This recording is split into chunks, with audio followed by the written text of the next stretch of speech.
नमस्कार मित्रांनो, सात तुझी माझीमध्ये तुमचे मनापासून स्वागत आहे. आज मी तुमच्यासाठी घेऊन आले आहे एका प्रामाणिक लाकूड तोड्याची अतिशय सुंदर आणि शिकवण देणारी गोष्ट. आपण लहानपणापासून अनेक गोष्टी ऐकतो, पण ही गोष्ट आपल्याला आयुष्यात प्रामाणिक राहण्याचे महत्त्व शिकवते. जर तुम्ही या चॅनलवर नवीन असाल आणि तुम्हाला अशाच छान छान गोष्टी ऐकायला आवडत असतील तर चॅनलला नक्की सबस्क्राईब करा आणि बेल आयकॉन दाबा, जेणेकरून नवीन गोष्टी तुम्हाला सर्वात आधी ऐकायला मिळतील. चला तर मग गोष्टीला सुरुवात करू. एका गावात सोमा नावाचा एक गरीब पण खूप प्रामाणिक लाकूड तोड्या राहत होता. तो रोज सकाळी जंगलात जायचा, सुकलेली लाकडे कापायचा आणि ती बाजारात विकून आपल्या कुटुंबाचा उदरनिर्वाह करायचा. त्याच्याकडे एक जुनी लोखंडी कुऱ्हाड होती, जी त्याच्यासाठी खूप महत्त्वाची होती.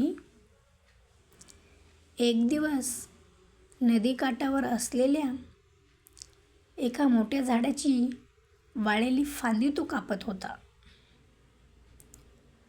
अचानक त्याचा पाय घसरला आणि त्याची एकमेव कुऱ्हाड धपकन खोल नदीच्या पाण्यात पडली.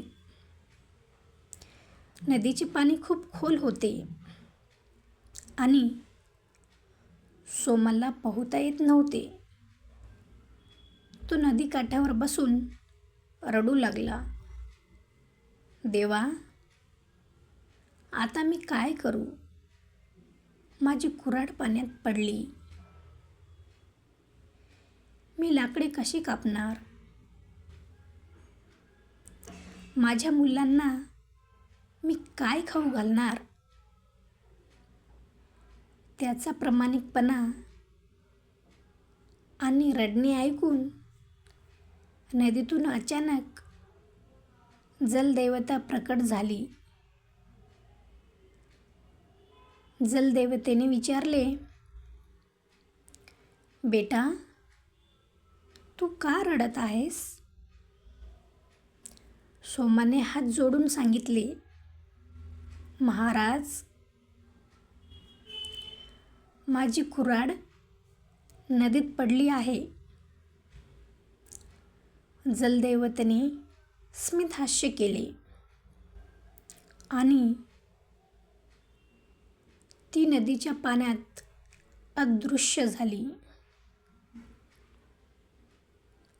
थोड्या वेळाने ती पाण्याबाहेर आली. तेव्हा तिच्या हातात एक चमकणारी सोन्याची कुऱ्हाड होती. देवतेने विचारले, ही घे तुझी कुऱ्हाड. हीच आहे का ती? सोमाने प्रामाणिकपणे मान हलवली आणि म्हणाला, नाही महाराज, ही सोन्याची कुऱ्हाड माझी नाही. जलदेवता पुन्हा पाण्यात गेली आणि यावेळेस तिने चांदीची कुऱ्हाड बाहेर काढली. तिने विचारले, मग ही चांदीची कुऱ्हाड तुझी आहे का? सोमा म्हणाला, नाही महाराज, ही सुद्धा माझी नाही. मी एक गरीब लाकूडतोडे आहे. माझी कुऱ्हाड लोखंडाची होती. सोमाचा हा प्रामाणिकपणा पाहून जलदेवता खूप प्रसन्न झाली. ती तिसऱ्यांदा पाण्यात गेली आणि तिने सोमाची खरी लोखंडी कुऱ्हाड बाहेर आणली. आपली ही कुऱ्हाड पाहताच सोना आनंदाने ओरडला, "हो महाराज, ही माझीच कुऱ्हाड आहे. तुमचे खूप खूप आभार." जलदेवता सोमाच्या या कमालीच्या प्रामाणिकपणावर इतकी खुश झाली की ती म्हणाली, "बेटा, आजकालच्या जगात तुझ्यासारखा प्रामाणिक माणूस मिळणे कठीण आहे. तू खोटे बोलून सोन्याची चांदीची कुऱ्हाड घेऊ शकला असता, पण तू सत्याचा मार्ग सोडला नाहीस.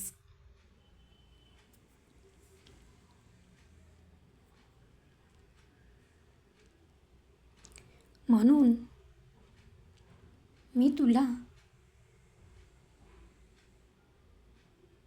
तुझ्या लोखंडी कुऱ्हाडीसोबत ह्या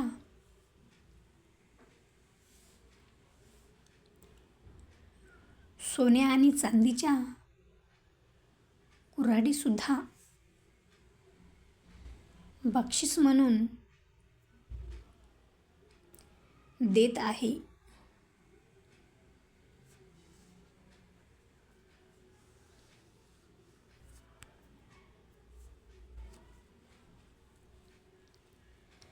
सोमाने देवाचे आभार मानले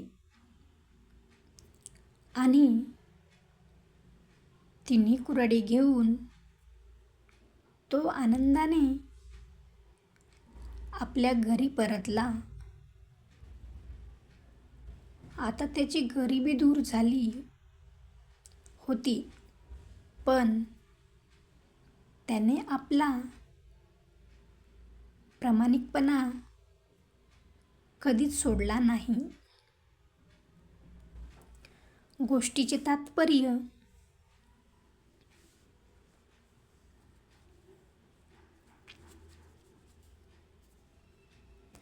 प्रामाणिकपणा हे सर्वात मोठे धन आहे. प्रामाणिक राहिल्याने माणसाला अपेक्षेपेक्षा जास्त उत्तम मिळते.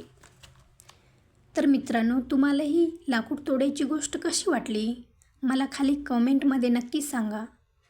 जर तुम्हाला हा व्हिडिओ आवडला असेल तर व्हिडिओला लाईक करा आणि तुमच्या चॅनलला सबस्क्राईब नक्की करा. पुन्हा भेटूया अशाच एका नवीन आणि छान गोष्टी सोबत. तोपर्यंत धन्यवाद.